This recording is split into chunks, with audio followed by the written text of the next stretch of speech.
Damian Wayne is son of the world's greatest detective and the world's greatest assassin. He's literally the ultimate child. Damian would be genetically perfect, being modified and grown from an artificial womb to serve the purpose of becoming the ultimate killer. And to one day replace his father to become the ultimate Yeet fan.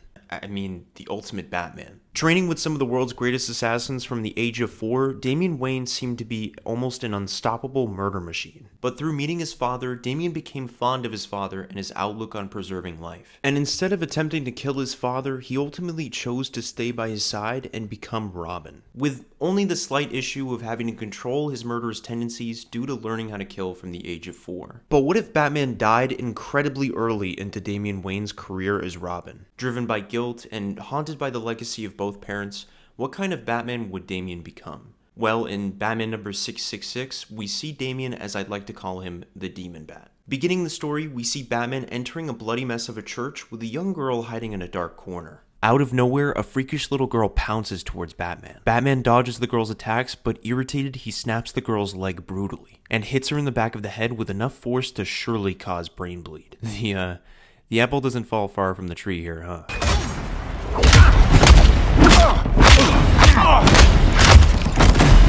After beating the holy hell out of the freakish girl, police try to stop Batman, yelling to Batman that they found his other victims and they knew he'd snap someday. But Batman says that they have the wrong man and he's not responsible for the dead bastards, before Batman ends up setting off a flash grenade to escape. After Batman's escape, the GCPD and Commissioner Barbara Gordon investigate the scene and find that the freakish girl is an experiment created by Professor Pig, with Professor Pig not too far away, nailed upside down to a cross. Cut to Wayne Tower, Damian arrives back home to his cat named Alfred. Walking into his very own Batcave, we see that Damian is bald and has set up several tributes to the fallen. Patching up his wounds, Damian converses with Alfred that this killer is a Batman imposter who believes he's the son of the devil and that he will one day bring upon Armageddon. So knowing the killer and the motive, Damian compiles together a list of all the victims and locations of their murders caused by the imposter Batman, cross-referencing the murders to form a pentagram over Gotham, and at the center, the location of the next place the imposter Batman will be. Cut to a crew of assorted criminals, including Harambe, holding up dozens of people. Their leader, the Batman imposter, tells the people to imagine a kingdom of madness and murder.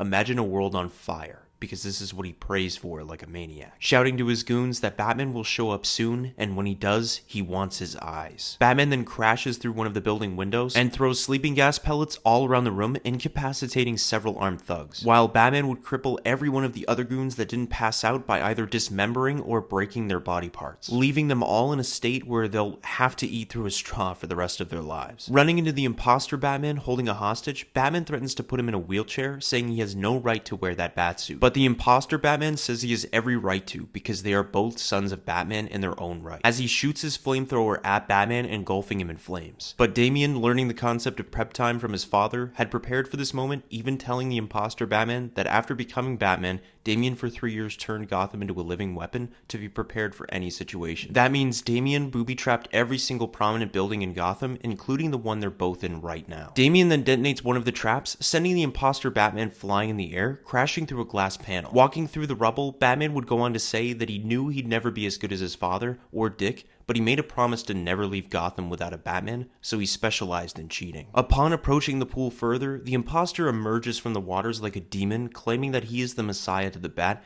and that he'll give him one last chance to join him. Bowing before Batman, he asks him to kneel and become his soldier. Batman then sucker punches the imposter and stabs him with his wrist blades, telling the imposter that what happened to his father paved the way for a Batman like him, and that the imposter, who's supposedly the son of the devil, never knew that when Damian was 14, he made a deal with the devil for Gotham's survival. And in return, the devil took Damian's soul, as Damian stabs the imposter again. And before snapping the imposter's neck, Damian tells the imposter that when he's in hell, tell your big bad daddy to bring it on anytime. Batman's waiting. After killing the imposter, Damian says out loud that he let down his father again and he's ashamed of himself, until getting shot from behind by police. Damian then turns around and says to Commissioner Barbara Gordon that she should know better than to shoot him, because he's the best friend they've got. And because of him, the apocalypse is cancelled until Damian says so. I don't know about y'all, but I absolutely love this concept of Damian Wayne becoming a much more brutal Batman than his own father would ever be, who isn't afraid of killing if it's necessary. I also really dig his Batsuit because it gives off slight Gotham by Gaslight vibes. And the setting in which the story takes place in, like a post-apocalyptic Gotham City, where like everything has gone wrong and there's no more superheroes, just kind of fits Damian Wayne's aesthetic, I think. But what do you guys think? Do y'all like the idea of Damian Wayne becoming Batman? I mean, it happened in Deceased and I kind of liked it, but let me know in the comments down below. And don't forget to leave a like and subscribe, and as always, I'll catch y'all on the flip side.